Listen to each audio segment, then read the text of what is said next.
अस्सलाम वालेकुम नाज़रीन, एक नई वीडियो में खुश आमदीद। आज की वीडियो में आपको बताऊंगी कि आप घर में चटनी पुलाव किस तरीके से बना सकते हो। ज़रूर ट्राई कीजिएगा, आपको बहुत ही पसंद आएगा।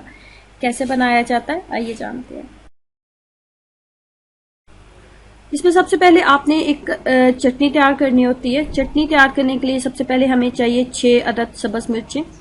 6 अदद सब्ज़ मिर्चों का इस्तेमाल करूंगी। उसके बाद मैं इसके अंदर 4 अदद मीडियम साइज़ के टमाटर लिए हैं और उनको बॉयल करके उनका छिलका उतार लिया।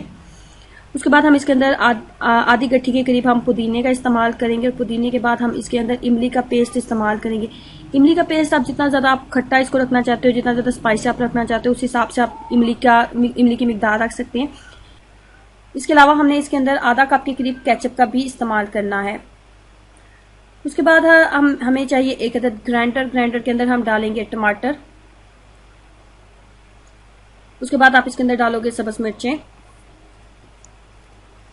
उसके बाद इसके अंदर डालेंगे इमली का पेस्ट हम इसके अंदर डालेंगे। इमली का पेस्ट आप कम या ज्यादा रख सकते हो। उसके बाद आप इसके अंदर डालोगे पुदीना डालने के बाद हम इसके अंदर डालेंगे केचप की मिकदार तकरीबन आधा कप के करीब है।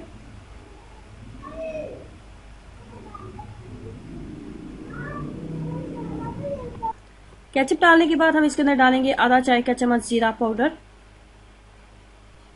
उसके बाद हम इसको कर लेंगे बहुत अच्छे तरीके से ग्राइंड, और ग्राइंड करने के बाद ये कुछ इस तरीके से हमारे पास चटनी तैयार हो जाएगी।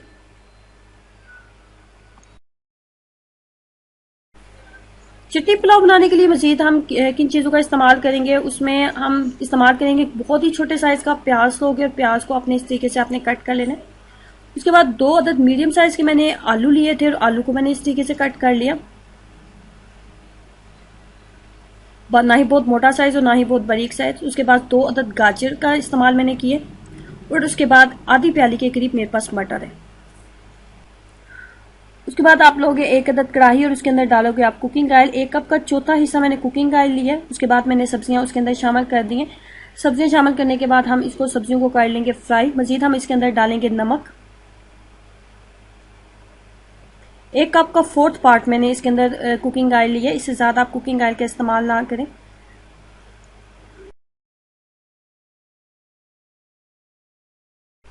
नमक डालने के बाद आप इसको किसी भी ढक्कन के साथ आप कवर करते हैं और इसको 5 से 6 मिनट आप इसको अच्छे तरीके से फ्राई होने दें ताकि सब्जी थोड़ी सी नरम हो जाए।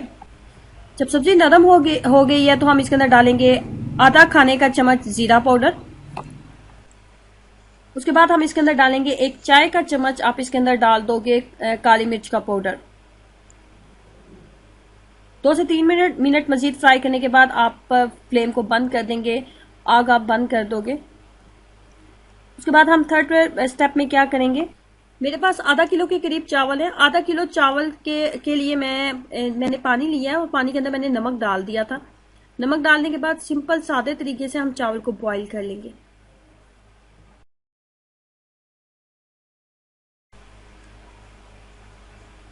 उसके बाद आपने लेना है 1 अदद बर्तन और उसके अंदर आपने कुकिंग ऑयल से ब्रश की मदद से उसके ऊपर लगा लेना है कुकिंग ऑयल। कुकिंग ऑयल लगाने के बाद आपने उसके अंदर सबसे पहले एक लेयर लगानी है बॉयल चावल की। चावल को आपने तकरीबन 2 कनी रख के आपने बॉयल कर लेना है।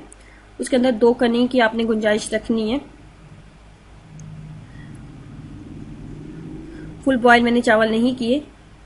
उसके बाद हमने इसके ऊपर जब फर्स्ट लेयर लगा लिया तो उसके बाद हमने जो सब्जियां फ्राई की थी काली मिर्च और जीरा पाउडर शामिल करके वो हम इसके ऊपर एक लेयर लगाएंगे।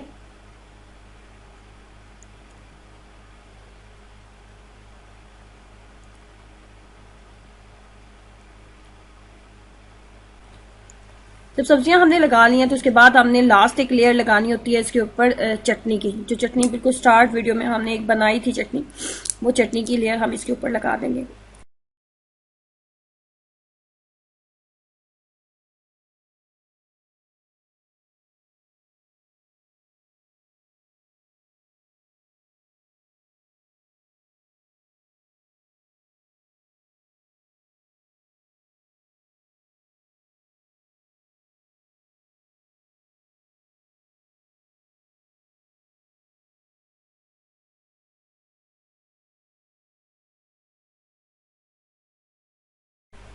उसके बाद सिंपल आपने चावलों को दम लगाना है कि चावल आपके मुकम्मल कुक हो जाए। कम से कम 10 से 15 मिनट हम इसको दम के ऊपर रखेंगे। इस तरीके से आप चटनी मसाला पुलाव घर में तैयार कर सकते हो। जरूर ट्राई कीजिएगा और अपना एक्सपीरियंस मेरे साथ जरूर शेयर करें कि आपको इनका टेस्ट कैसा लगा। बहुत ही लाजवाब और स्पाइसी बनते हैं, लेकिन अपना एक्सपीरियंस मेरे साथ जरूर शेयर कीजिएगा। वीडियो को लाइक करना और चैनल को सब्सक्राइब करना मत भूलें। अल्लाह हाफिज।